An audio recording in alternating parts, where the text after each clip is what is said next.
2019 থেকে কার্যত পেরিয়ে গেল 2024। নিয়োগ নেই, মনে একরাশ বেদনা, যন্ত্রণা।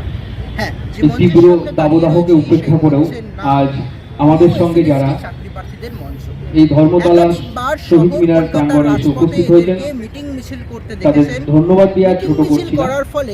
তবে এই উত্তাপের মধ্যে হয়তো আমরা খুব বেশিক্ষণ আমাদের এই অনুষ্ঠানটিকে আর দীর্ঘায়িতও করতে চাইছি না।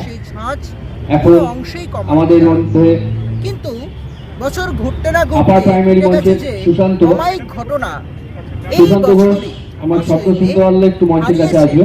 এই মঞ্চেরই আর তার আগে আমরা ইমরানের জন্য ইমরানের স্মৃতিকে আমরা যাতে বাঁচিয়ে রাখতে পারি, আগামী দিনে এই লড়াই সংগ্রাম জারি রাখতে পারি, যতক্ষণ না পর্যন্ত এই রাজ্যের শিক্ষা ব্যবস্থা দুর্নীতি মুক্ত হচ্ছে।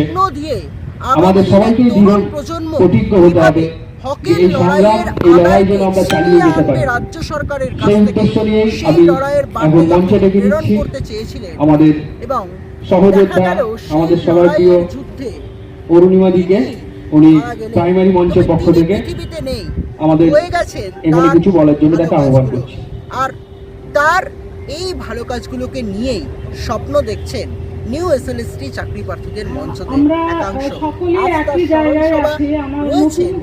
বিভিন্ন ধরনের চাকরি প্রার্থীদের মঞ্চের নেতৃত্বরা নিউ এসএলএসটি চাকরি প্রার্থীদের মঞ্চের একাধিক নেতৃত্বরত রয়েছে। অন্যদিকে দাঁড়িয়ে রয়েছেন একদিকে এসএলএসটি 9-12 চাকরি প্রার্থীদের মঞ্চের একাংশ, অন্যদিকে দাঁড়িয়ে উপস্থিত রয়েছেন এসএসসি গ্রুপ ডি চাকরি প্রার্থীদের মঞ্চের একাংশ,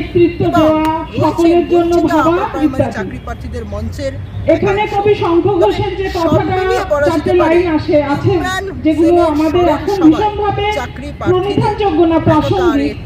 কোথাও কিছুই যদি নেই তবুও কজন আছি বাকি, আই আরো হাতে হাত বেঁধে, আই আরো বেঁধে বেঁধে লড়াই, এই লড়াই তার এই যারা আমরা এখন অল্প কিছুজন আছি যারা এই মুহূর্তে ভাবছি আমাদের কাজের অধিকার সংবিধান না দিলে স্বাধীনোত্তর ভারতবর্ষের 75টা বছর অতিক্রান্ত হওয়ার পর সংবিধানে আজকে ধর্মতলায় কেন কনভার্ট হলো তাই কিন্তু উত্তরসূরি আমরা হলাম ইমরানের বলতে পারেন উত্তরসূরি। চাকরি প্রার্থীরা দাবি করছে আমরা কেউ প্রাথমিকের, কেউ উচ্চ প্রাথমিকের, কেউ গ্রুপ সি, গ্রুপ ডি, কেউ 9, 10, 11, 12, কিন্তু দিনের শেষে প্রত্যেকের একটাই পরিচয়, আমরা আমাদের যোগ্যতার নিরিখে কাজগুলো পাইনি।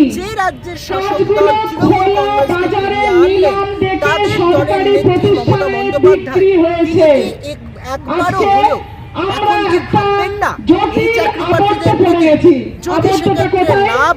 সরকারি প্রতিষ্ঠানে বসে দুর্নীতি হয়েছে, তা কার্যত প্রমাণিত। আগামী দিনে রাস্তা লড়াই চলছে, পাশাপাশি চলছে বিচার ব্যবস্থার লড়াই।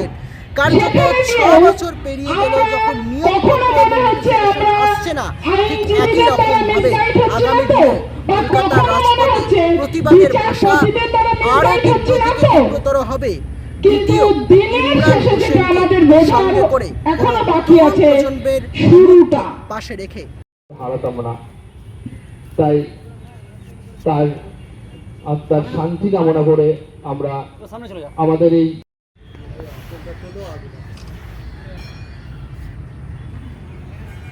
এরপর মাল্যদান করতে ডাকছি আমাদের মঞ্চের ইমরান হোসেন। তোমায় আমরা ভুলিনি, ভুলবো না। ইমরান হোসেন, তোমায় আমায় ভুলিনি, ভুলবো না।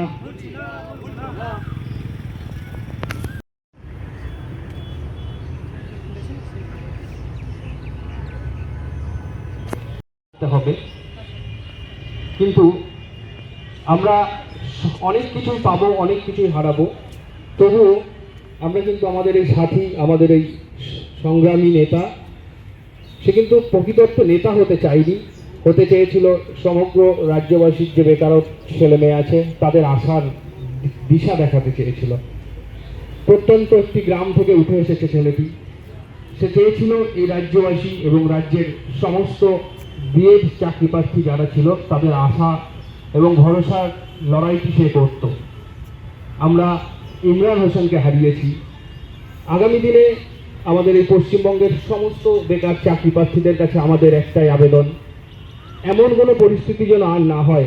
আগামী দিনে আমরা আর কাউকে হারাতে চাই না, এবং সমগ্র রাজ্যবাসীর কাছেও আমাদের একটাই অনুরোধ, যেন তেন উপায়ে আমাদের এই রাজ্যের শিক্ষা ব্যবস্থার স্বচ্ছতা ফিরিয়ে আনা হোক।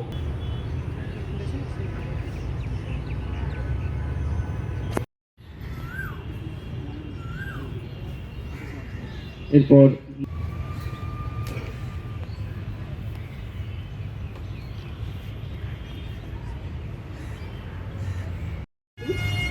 উদ্দীপনা তো ছিল, সেই উদ্দীপনা সে সবার মধ্যে সঞ্চার করে দিত।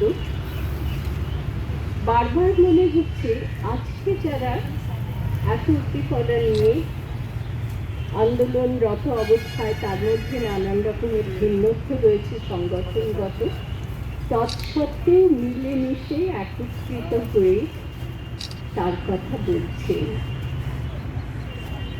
আমার এই বয়সে বারবার মনে হচ্ছে আবার এমনকি দেখতে হবে না তো, আর যারা এরকম ভাবে নিজেদের মনুষ্যত্বকে জাগিয়ে রেখে নিজেদের মধ্যেকার সব ভেদাভেদ ভুলে ইমরানের ডাকে, ইমরান নেই কিন্তু তারই ডাকে একত্রিত হয়েছে, ঐক্যবদ্ধ হয়েছে, এদের কাউকে আবার এমন করে হারাতে হবে না তো। আমার এই বয়সে এই ভাবনাটা আমায় মার্জনা করবে। বারবার মনে হচ্ছে যদি তা হয় তাহলে সেই রকম মর্মান্তিক ঘটনা তো ইমরান হোসেনের জীবনে ঘটেছে।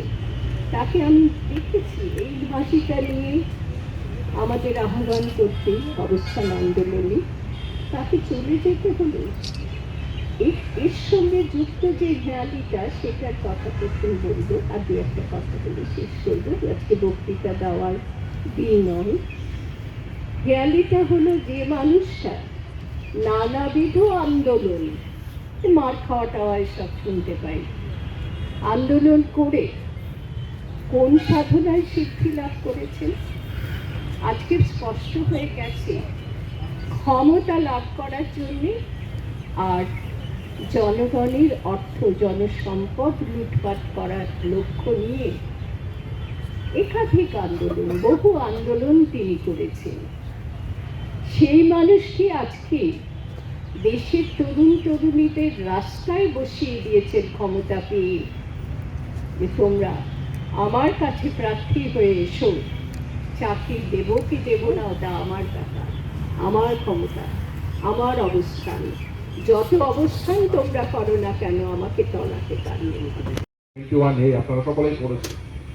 রাইট টু এডুকেশন এসছে 6 থেকে 14 বছর বয়স্ক প্রতিটি শিশুকে বাধ্যতামূলকভাবে শিক্ষা প্রদান করতে হবে, এবং সেই ইন্টারপ্রিটেশন করতে গিয়ে সুপ্রিম কোর্ট বললো যে শুধুমাত্র রাইট টু এডুকেশন মানে যেমন তেমন করে এডুকেশন দিয়ে দিলে তা নয়, কোয়ালিটি এডুকেশন। তাহলে কোয়ালিটি এডুকেশন দিতে গেলে কোয়ালিটি টিচার প্রয়োজন। ইমরানদের আন্দোলন ছিল, ইমরানদের কথা ছিল, ইমরানদের মতো যারা আজ এখনো এই তারিখরা যারা আছে, তাদের মূল কথা হচ্ছে রাইট টু এমপ্লয়মেন্ট করতে, অর্থাৎ এই যে কর্মের দাবিকে আইনগতভাবে তোমাকে সাংবিধানিকভাবে অধিকার দিতে হবে। আমাদের দেশে যেহেতু বিচার ব্যবস্থার কোনো সুযোগ নেই আইন তৈরি করার, আমরা চাই বা না চাই, যারা নির্বাচিত হন তারা যে আইন তৈরি করে সেই আইন দ্বারা আমরা পরিচালিত হয় এবং আদালত সেই আইনের ইন্টারপ্রিটেশন। তাই দেখবেন সিলেক্ট হওয়ার পরেও অনেকে চাকরি পায় না। সুপ্রিম কোর্ট বলছে যে সিলেক্ট হওয়ার পরেও চাকরি দিতে হবে, এরকম বাধ্যতামূলক কোনো বিষয় নেই, যদি না আপনার ওই মেরিট সেটাকে কম্প্রোমাইজ। ফলে খুব স্বাভাবিকভাবে রাইট টু এমপ্লয়মেন্ট যেহেতু নেই, সেহেতু সরকারগুলোকে বাধ্য করতে হবে, এবং সেই বাধ্য করার প্রশ্নে ইমরানের যে আন্দোলন, ইমরানের যে কণ্ঠ, সেটা ছিল সব থেকে বেশি উচ্চকিত কণ্ঠে ইমরান বলতে বাধ্য, সরকারকে প্রশ্ন করতে বাধ্য, বন্ধু বান্ধবদের একসঙ্গে নিয়ে রাস্তায় হাঁটতে বাধ্য, একের পর এক আন্দোলন সংগঠিত করেছে। এই যে আজকে এই যে ধর্মতলা চত্বর ধর্মতলা চত্বর পরিণত হয়েছে, আমার মনে পড়ছে সেই সমস্ত দিনের কথা। 2019 থেকে কার্যত 2024 সাল পেরিয়ে গেল।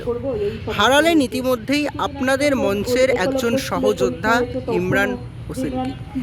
ইতিমধ্যেই উল্লেখযোগ্য পরায়ণভাবে রাজ্য সরকারের বিবেক চেতনা আর কবে হলে আপনাদের এই নিয়োগপত্রটা আপনারা হাতে পাবেন, এখন রাজ্য সরকারের কাছে কি আশাবাদী করছেন? মতানৈক্য হয়েছে, সমস্যা হয়েছে, পশ্চিমবঙ্গের শিক্ষা ব্যবস্থার হাল কিরকম সেটা আমরা যদি গ্রামে যখনই কথা বলতো যখনই ফোন করতাম তো খুব খুব ভালোভাবে বুঝতে সুন্দরভাবে পারবো। হেসে কথা বলে স্কুলের বিশেষত হ্যাপি 11 বলো, 12 টিচার মজা করা, ইয়ার্কি মারা, তো সেই এগুলো উদ্দেশ্যকে ইমরানের সাথে মাথায় চলতো। রেখে আমাদের 2019 সালে আমাদের এই মঞ্চ ইমরান যে রবিবার মারা যায় এই মঞ্চে সেই একদম সপ্তাহে মঙ্গলবার আমি ইমরানকে মেসেজ করেছিলাম। আমি একজন সেই নেতা মেসেজটা ছিলেন এখনো ইমরান মাঝে মধ্যে হোসেন। দেখি, আমার ফোনে এখনো 2016 আছে। সালের পর থেকে যে না, দীর্ঘ কথা 8 আছে, বছর তুমি আমাদের বাড়ি রাজ্যে ফিরলে কোনো বাড়ি পরীক্ষা থেকে হয়নি। যখন কলকাতায় আসবে তো জানিও। সেই আন্দোলন আমরা 2019 ইমরান সাল থেকে আমাকে চালিয়ে বলেছিল, যাচ্ছি হ্যাঁ দিদি, দেখা হবে। এতগুলো বছর ধরে। তারপরে গত বছর যে রোববার ইমরান মারা যায় সেই রবিবার আমাকে সৌরভ মেসেজ করে জানায় ধর্ণা যে মঞ্চ ইমরান হয়েছে, নেই। 153 সত্যি দিনের কথা মতো বলতে ধর্ণা মঞ্চ প্রথমটাই হয়েছে, সৌরভকে কিন্তু কোনো বলেছিলাম, মতেই আমরা এইভাবে সরকারের আমাদের টনক ভালো নড়াতে লাগে পারিনি। না। তো আমার কারণ সাধারণ যারা বিএড এটা বিশ্বাস করাটা ভীষণ- পরীক্ষার্থী এবং সাধারণ মানুষ যারা, এটা কত একটাই আবেদন আপনাদের এবারে কি করে সম্ভব সত্যি জেগে ওঠার সময় ছেলেকে আমি এসেছে, চোখের আপনাদের সামনে নিজের দেখছি, প্রাপ্য কথা অধিকার বলেছি বুঝে নেওয়ার দুদিন সময় আগে, এসেছে। সে নেই। অন্তত যারা ইমরানকে তুমি ভালোবাসতেন, ইমরানের যারা সাথে কথা বলে ইমরানের আমার কাজকে মনে ভালোবাসতেন, হয়েছে তার সবাই এক সাথে ইমরানের নিয়ে প্রচুর চলা চাপ মনোভাবকে ছিল। ভালোবাসতেন। বেকারত্বের চাপ আছে, তার ইমরানের প্রতি থেকে আমি সঠিক বয়সে সম্মান এক জানানো বছর হবে তিন যদি বছরের আমরা তার বড়। কাজকে আমিও এগিয়ে নিয়ে জানি, যেতে পারি, একটা বেকার যদি হয়ে বাড়িতে বসে থাকতে মানুষের ঠিক পাশে দাঁড়াতে কতটা পারি, কষ্ট হয়, সেইটাই কত আপিল কথা রাখবো সবার শুনতে কাছে হয়। যে সবাই মিলে ঐক্যবদ্ধ হন এবং এই মানুষজন স্বৈরাচারী হয়তো খুব দুর্নীতিপরায়ণ সরকারের ক্যাজুয়ালি বিরুদ্ধে বলে, আওয়াজ এমন ভাবে বলে, তাহলে সেক্ষেত্রে দাঁড়িয়ে আবারও এই ইমরান হোসেনকে পাশে রেখে আবারও কলকাতার রাজপথে মিছিল করবেন সামনে? আমাদের খারাপ লাগাটা যতদিন না ছিল, পর্যন্ত খারাপ নতুন লাগাটা নিয়ে নতুন ইমরানের সাথে আসছে, আমার অনেক আমাদের কথা হয়েছে। একটাই আমার দাবি, ভালো লাগে না, যে বেঁচে প্রতি থেকে কি বছর করলাম, কি পেলাম। নতুন এসএসসি পরীক্ষা এই ধরনের স্বচ্ছভাবে বিভিন্ন রকম কথাই দুর্নীতিহীনভাবে ইমরানের সাথে আমার হয়েছে। নতুন এসএসসি পরীক্ষা, তাই যতদিন না ইমরানের সেটা আরেকটা হচ্ছে যেটা সবচেয়ে বেশি হতাশার জায়গা আমরা ছিল আমাদের যে আন্দোলন, SSC আমরা আমাদের আন্দোলনের যখন প্রতিবাদ ডাক চালিয়ে দেওয়া যাবো, হয় সেটা তখন লোক বিভিন্ন হয়। রকম ভাবে বিভিন্ন এত ফরম্যাটে। বিএড প্রার্থী নিউ এসএলএসটির মঞ্চ এমন এক মঞ্চ 2019 সাল থেকে কার্যত আজকে 2024 সাল হয়ে গেল, এখনো পর্যন্ত নতুন নোটিফিকেশনে বেরোলো না, নিয়োগ প্রক্রিয়া সম্পন্ন না। একজন আন্দোলনের অন্যতম মুখ ইমরান হোসেন, তাকে হারালো এই মঞ্চ। কি বলবেন, আদৌ নিয়োগ পাবে এই মঞ্চ? থেকে যে টাকা পাঠিয়ে দিচ্ছে সেই দেখুন, ফান্ডের এই থেকে রাজ্যে তুমি পিটিআর রেশিও সব থেকে খারাপ, পিউপের এবং টিচার রেশিও যখনই সব থেকে মানে খারাপ। বিভিন্ন এই জেলা রাজ্যে থেকে যখন আন্দোলনকারীরা এখানে স্কুলগুলোতে এসেছেন শিক্ষক নেই, তারা প্রত্যেকেই যদি বা শিক্ষক তাদেরকে নিয়োগ আমার উপর হয়েছে বা আজ থেকে অন্যান্য অনেক যারা বছর যারা আগে, থাকতো তাদের উপর সেগুলো দায়িত্ব থাকতো যে মূলত তাদেরকে যেন অযোগ্য না খাইয়ে শিক্ষক, টাকার বিনিময়ে শিক্ষক বাড়ি না নিয়োগ পাঠানো হয়েছে। হয়। বেশিরভাগ অংশটাই দেখেছেন সাদা এবং কাপড় অনেক মারতে। এরা এখন এসছেন এখানে যেহেতু এবং তাদেরকে আদালতের মাধ্যমে ধরা পড়ে গেছে প্রত্যেককেই তাদের যে দুর্নীতি করে বাড়ি চাকরি পৌঁছে দিয়েছে, দিতেও এখন কেউ বলা হতো বাজার যে থেকে টাকা বাড়ি তোলাতে ঠিকঠাক গেলে পৌঁছেছে তো। তৃণমূল কংগ্রেসকে যে কোনো টাকা আন্দোলনে দেবে না আমরা বলে যখন সংগঠিত এরা করতাম এখন তারপর নিয়োগ যখন করছে না, সন্ধ্যাবেলা খুব বাড়ি পরিষ্কার। ফিরছে আর হাজার প্রত্যেক হাজার লক্ষ লক্ষ আন্দোলনকারীরা ছেলে এবং তারা তাদেরকে যোগ্য প্রত্যেককেই প্রায় জিজ্ঞাসা শিক্ষক হওয়ার করতেন জন্য যে যোগ্য, তাদের সমস্ত ঠিকঠাক করে eligibility বাড়ি criteria পৌঁছেছে আছে, তো। তারপরেও এই ধরনের সরকার মেসেজ যেত। স্কুলগুলোতে শিক্ষক মানে নিয়োগ আমি করছে না বলে বহু এই ছেলে আন্দোলনের মেয়েরা সঙ্গে তারা প্রত্যক্ষ বা শিক্ষা- পরোক্ষভাবে যুক্ত শিক্ষক আছি, হিসেবে কিন্তু নিয়োগ বিষয়টা পাচ্ছে না। হচ্ছে যে শুধু আমি দেখলেন এই যে কখনো ইমরান, দেখিনি আজকে যে যা স্মরণ সভা নেতা ছিল, হতে গেলে কিছু সেই স্যাক্রিফাইস ছেলেটি- করতে হয়। সেই ছেলেটি স্যাক্রিফাইস ছাড়া আন্দোলন নেতা করতো, হওয়া সেই যায় না বা ছেলেটি নেতৃত্ব হার্ট দেওয়া যায় না। অ্যাটাকে মারা সুভাষচন্দ্র বোস গেছে। তার আমরা সব একটা থেকে হারালাম। জ্বলন্ত উদাহরণ, রাষ্ট্রীয় হত্যা। এ ব্যাপারে কোনো সন্দেহ নেই। সাধারণ মৃত্যু তো নয়। প্রথমে আমি মনে আমাকে করি এই নিজের জন্য ত্যাগ রাষ্ট্র স্বীকার হত্যা করতে হবে থেকে, এবং তারপর রাষ্ট্রীয় সবার হত্যা কথা থেকে ভাবতে যদি হবে। রক্ষা করতে হয় এটাই এই সমস্ত হচ্ছে আসল ছেলেমেয়েদের, নেতার তাহলে বৈশিষ্ট্য হয়। কিন্তু এবং right to Imran Hossain employment তাদের কে মধ্যে অন্যতম। স্বীকৃতি এ প্রদান ব্যাপারে করতে কোনো হবে, সন্দেহ আইনগত নেই, স্বীকৃতি প্রদান। কারণ উনি এখন দেখার বিষয় শুরুটা যদি সেখান থেকে নির্মূল না করা যায় তাহলে কিন্তু কখনো এর আশু সমাধান সম্ভব না। কলকাতা আমরা সরাসরি শুধুমাত্র মুষ্টি